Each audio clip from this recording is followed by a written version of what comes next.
After losing hundreds of armored vehicles in direct assaults on Ukrainian positions in and around Avdiivka, in eastern Ukraine's Donbas region, the Russian armed forces are switching to dismounted infantry assaults.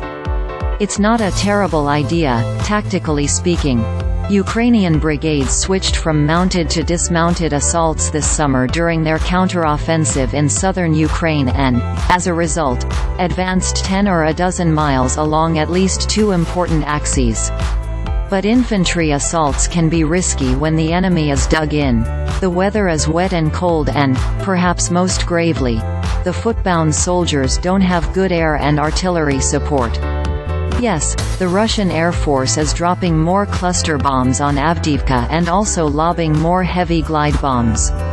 But it's not clear the Air Force coordinates these strikes with infantry. In switching to dismounted assaults without supporting these assaults, Russian brigades and regiments simply may have doomed thousands of infantry to die on foot instead of in their vehicles. Russian forces first attacked Avdiivka in mid-October, just as the Ukrainian counteroffensive in Zaporizhia and Donetsk Oblasts was slowing down. The Kremlin's objective is obvious: to capture a Ukrainian stronghold that lies just miles from Donetsk city, the locus of the Russian occupation of the surrounding eastern oblast.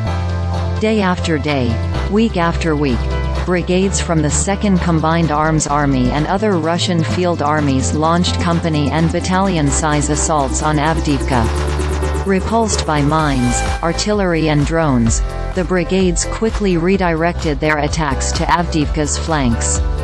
In response, the Ukrainian General Staff deployed the 47th Mechanized Brigade to Avdiivka's northern flank, the 53rd Mechanized Brigade to the southern flank, and directed at least 2 artillery brigades to support the 47th and 53rd, as well as the weary 110th Mechanized Brigade, which has garrisoned Avdiivka itself for more than a year without relief.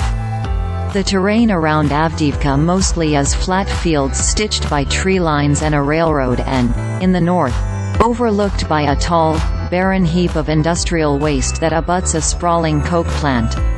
There's not a lot of cover. Merely reaching a start point for an assault on Ukrainian positions requires the Russians to run a miles-long gauntlet of Ukrainian drones and artillery. The Russians' vehicle losses were staggering in those first few weeks when the assaults largely were vehicle-borne. Over the past 3 weeks, Russia has likely lost around 200 armored vehicles during its assaults on the Donbas town of Avdiivka, the UK Defence Ministry reported on November 4. Ukrainian vehicle losses meanwhile were in the low double digits. Russia's staggering losses were likely due to a combination of relative effectiveness of Ukraine's modern handheld anti-armor weapons, mines, uncrewed aerial vehicle dropped munitions and precision artillery systems, the ministry added.